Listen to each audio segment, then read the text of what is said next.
Bueno, buenas tardes, o buenos días, o buenas noches, según quién y el horario que nos estén escuchando. Hoy empezamos un nuevo podcast con Matías Nahón. Matías Nahón es autor de un libro muy interesante que va a salir próximamente, que se llama El poder invisible, la inteligencia artificial hoy, o algo parecido. Correcto. Ahora me vas a corregir, ampliar o demás. Y la idea es hacer 10 capítulos, 10 charlas bastante informales, pero que puedan servir de información o para la gente, para entender qué es lo que está pasando actualmente con la inteligencia artificial y, digamos, tratar de responder algunas preguntas sobre principalmente riesgos, ¿no, Matías? Así es. Bueno, primero gracias, Diego. Un gusto poder hacer este podcast con vos. Justamente como vos bien mencionás, la idea es hacer en principio por lo menos 10, que son justamente hacer referencia en cada uno de los podcasts a uno de los capítulos del libro. El objetivo principal, teniendo en cuenta que hoy se habla muchísimo de inteligencia artificial, como digamos diferenciador, es poder hablar algo de lo que poca gente está hablando, que tiene que ver con cuáles son los riesgos, y no estoy hablando de riesgos sobrenaturales de los cuales hablan algunos de acá a unos años, sino de corto plazo, riesgos de que cosas de que puedan ocurrir de acá a una semana, un mes, etcétera. Así que por ahí iremos y espero que sea de utilidad para todos. Sí, y no sé, por lo que estuvimos charlando antes o por lo que vamos a tratar, entiendo que riesgos de cuestiones prácticas del uso de las digo, no sé, se me ocurre ahora, para empezar a charlar, digamos, sí, ¿no? Claro. El uso de ChatGPT que da información no muy correcta, para decir falsa, a veces trucha. Digo, nos miente ChatGPT, ¿no? O ChatGPT, Géminis. ¿Nos puede dar un pantallazo un poco de eso? Primero, a lo mejor, de cuáles son las inteligencias artificiales que más se usan hoy, cuál es la situación y un poco a lo mejor los riesgos de uso práctico que pueden tener la gente al utilizar las inteligencias artificiales. Por supuesto. Tengamos en cuenta que la primer inteligencia artificial generativa, que es aquella que estamos utilizando hoy en día, la pone a disposición del público en general ChatGPT. Sam Altman, presidente de ChatGPT, en su momento, en octubre del 2022, fue quien de alguna manera comercializa masivamente esta tecnología.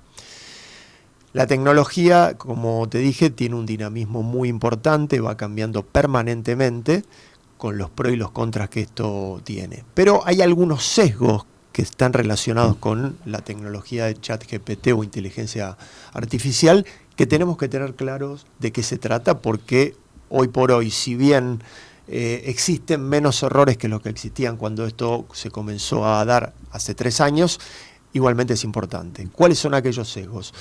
Sesgos de positivismo, o sea que generalmente ChatGPT o inteligencia artificial tiende a ser optimista.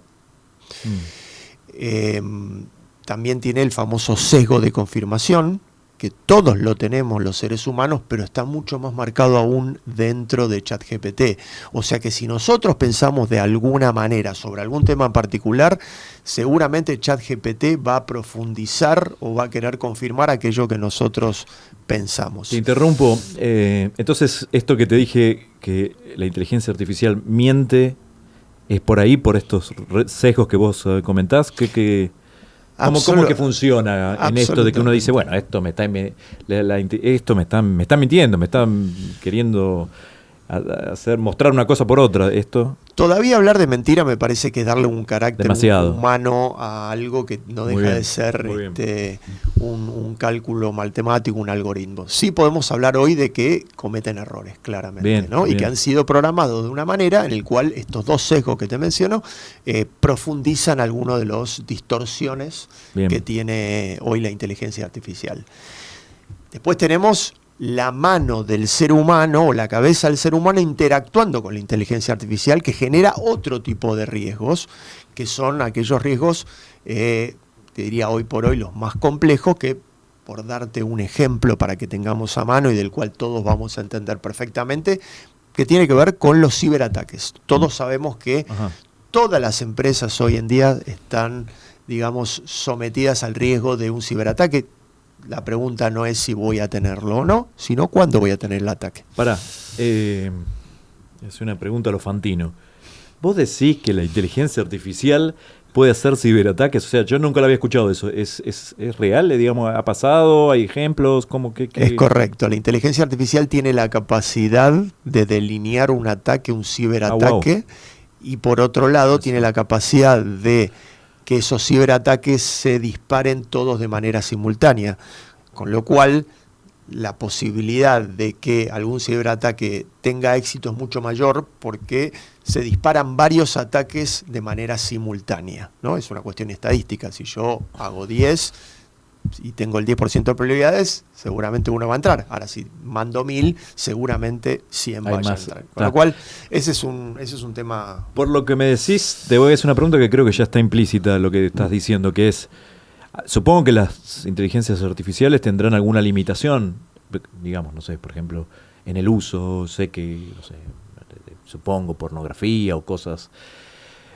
moralmente que tengan un límite. En el caso del ciberataque, ¿también pensás que, digamos, deben encontrarle una vuelta, digamos, para poder utilizarlo?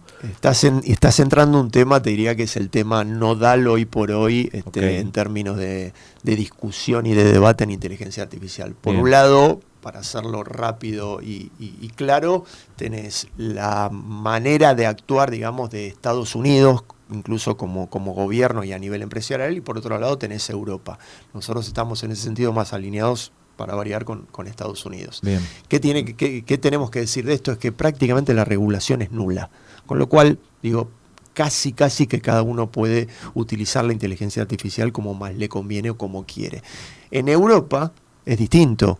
La inteligencia artificial está regulada, el uso de la inteligencia artificial está regulada, con lo cual los riesgos son menores. Uno de los inconvenientes que tiene los países de la Comunidad Europea frente a esto es que la tecnología, por supuesto, le llega más tarde. Cuando acá estamos con la versión 2.0, ellos están con la 1.0, claramente porque ellos tienen que regular cada una de las actualizaciones que hace ChatGPT, por darte un ejemplo, Mirá. o Gemini, o lo que fuera. Igualmente, más allá que Europa picó en punta en términos de normativa, igualmente hay muchísimo trabajo. Y siempre vamos por detrás. ¿Siempre Argentina, decís? ¿O? No, a nivel mundial, Okay. siempre en términos tecnológicos vamos por detrás. Y entre inteligencia artificial, ese gap entre lo que uno puede regular y lo que no, es más grande aún todavía. Bien. Volvamos un poco al mercado, digamos, a qué es lo que, un poquito como un paso atrás desde el principio. Yo uso ChatGPT porque creo que, no sé, si corregime, digamos, la mayoría de la gente usa ChatGPT, digamos, estoy suscripto, y a mí me sirve, a mí me da mucha utilidad, me facilita las búsquedas, digamos, evidentemente hay que tener como un criterio, digamos, para poder filtrar, y esto que todo el mundo sabe y recomienda, y en las TikTok y en las redes hay muchos prompts que se recomiendan, qué sé yo, digamos, está claro que uno tiene que saber qué es lo que tiene que preguntar o lo que no tiene que preguntar. Pero mi duda es, yo utilizo muy poco Géminis, la de Meta, que no sé ni cómo se llama, y Grok, la de Twitter, la de X de Elon Musk. Correcto. No sé, ¿está bien el mercado? ¿Cómo están repartidos? ¿Estos son prejuicios míos? ¿Cómo? No, es interesante tu pregunta. Tengamos en cuenta que, como te mencioné, OpenAI / ChatGPT, que es lo mismo, es la empresa que larga esta metodología o esta forma de inteligencia artificial, con lo cual pico en punta en cuanto Bien. a mercado y prácticamente dueño del todo el mercado. O sea, dentro de lo que es inteligencia artificial, digamos, en términos generales, no aplicada a un tipo de industria en particular, Bien. ChatGPT está número 1. Número 2, diría que está Gemini, que pertenece a Google. Te puedo interrumpir. Número 1, ¿qué significa? Número 1, que tiene la mayor cantidad del market share. O ¿Y sea sabes cuánto aproximadamente? Sí. Bueno, ahí ahora nos metemos porque Bien. hay un tema de cambio de tendencia que me parece que es importante que la gente lo sepa, y digamos, tiene que ver con unas estadísticas que se dieron a conocer esta semana. Pero volviendo a tu pregunta de cuáles son las más importantes o las más sofisticadas, claramente ChatGPT número 1, Gemini número 2, y está bastante más lejos SuperGrok, que es la versión paga de Grok, Elon Musk, y muy muy lejos, estoy hablando de las conocidas, por supuesto hay muchos más, está la de Meta. La de Meta diría yo que es la más rústica de todas. Okay. Ahora, esta tendencia está cambiando. Esta misma semana hubo una reunión puertas adentro entre Sam Altman, fundador de OpenAI, y digamos el directorio de la compañía, en la cual en la jerga dicen haber declarado lo que llama código rojo. Significa que la empresa está perdiendo porción de mercado en manos de Google o Gemini. La pregunta es ¿por qué? Claro. Porque Google ha sabido interpretar las necesidades del público hoy en día en materia de inteligencia artificial generativa, que tiene que ver con la capacidad de generar imágenes. Hoy por hoy la gente busca más que nada eso, ¿no? Y esto nos remite a Instagram, etcétera, etcétera, como ha sido también parte de la evolución de las redes sociales. Porque es verdad, ¿no? Con ChatGPT te podés volver loco. Vos le pedís, creo que hay un meme dando vueltas. Vos le pedís una cosa, te da cualquier cosa la imagen. Le pedís que la modifica otra cosa además de la que le pedís.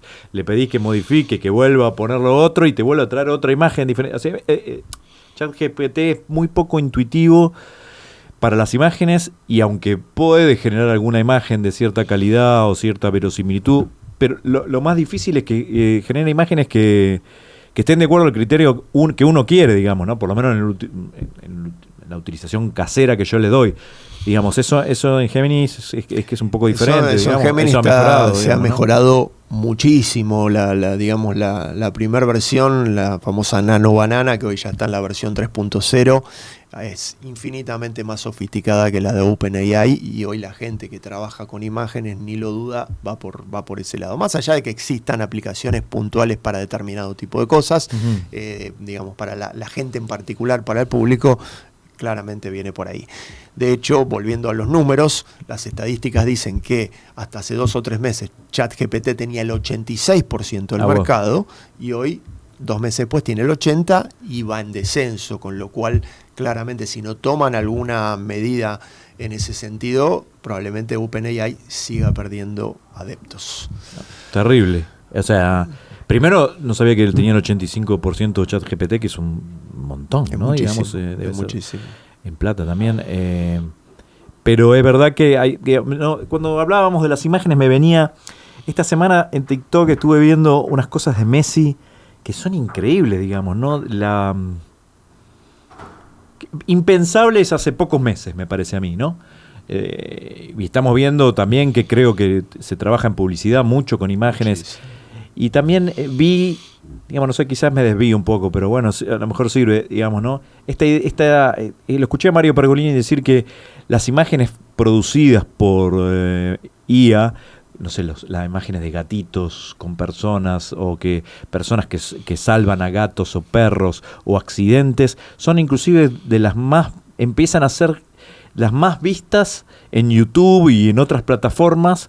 O sea que hay como una atracción hacia ver imágenes generadas por IA, aunque se sepa que están generadas por IA, digamos, ¿no? Sí. ¿Qué opinión tenés de esto? Es así, es correcto.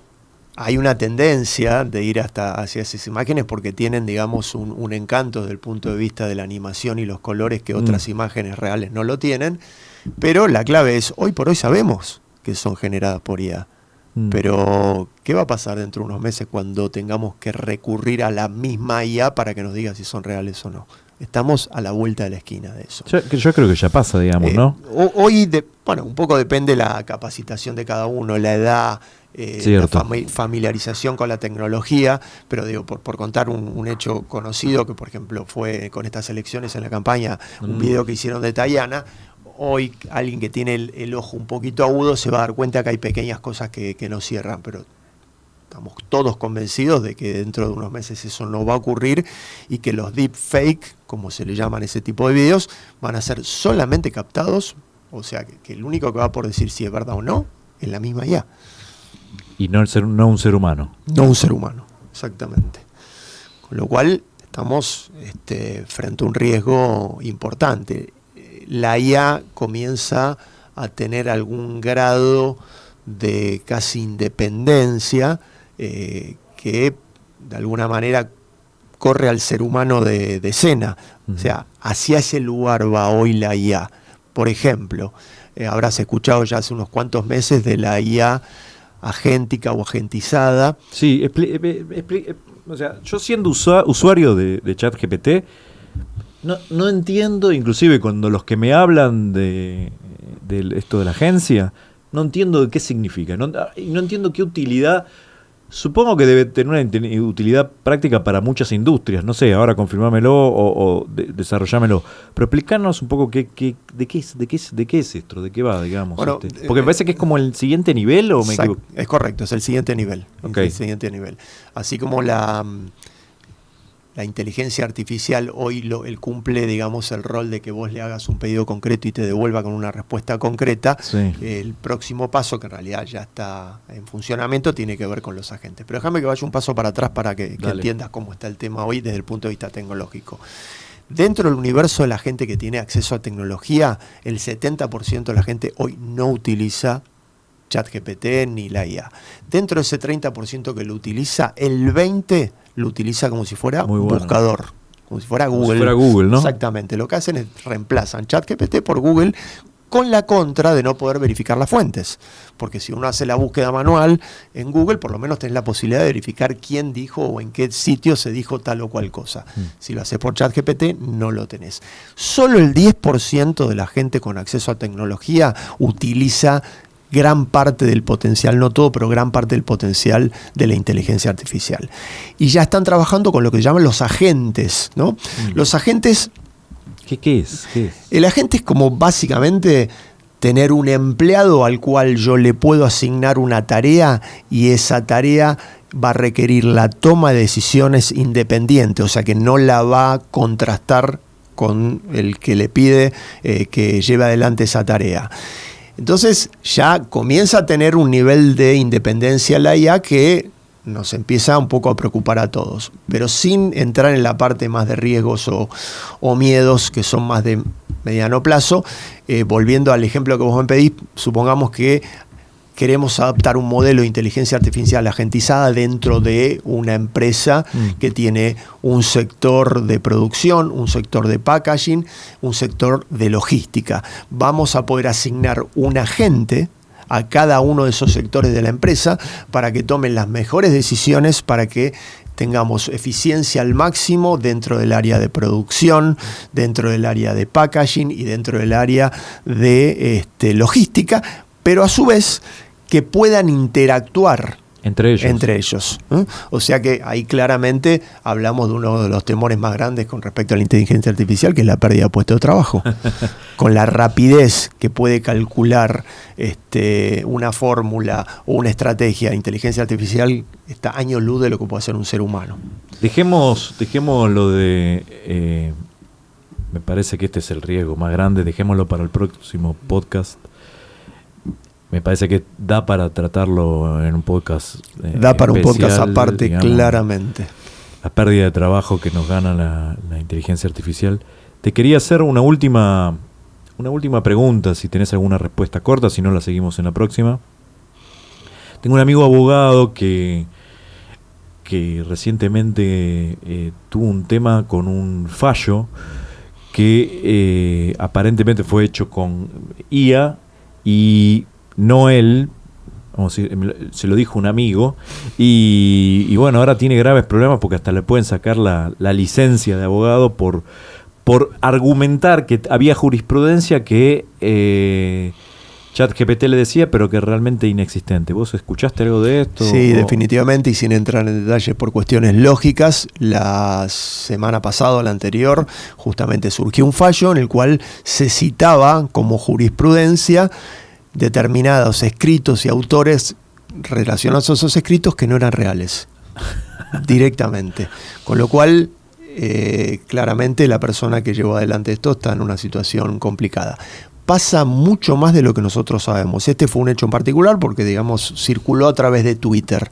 Pero tenemos, pasa muchísimo en las universidades también, ¿no? Sí, claro, me imagino. Tiene que ver con exámenes, etcétera, donde directamente de pe a pa son hechos por IA y ni siquiera está la capacidad de quien lo hace de revisarlo. Entonces, sí, por supuesto, hoy la IA de vuelta que se va mejorando día a día con el uso de la gente, pero hoy sigue cometiendo errores, básicamente. Bueno, muy bien, Matías. Gracias por el tiempo y seguimos y esperemos juntar. Tenemos mucho para hablar de esto, me parece. Y así que nos vemos la próxima. Así es, hasta la próxima y gracias. Dale.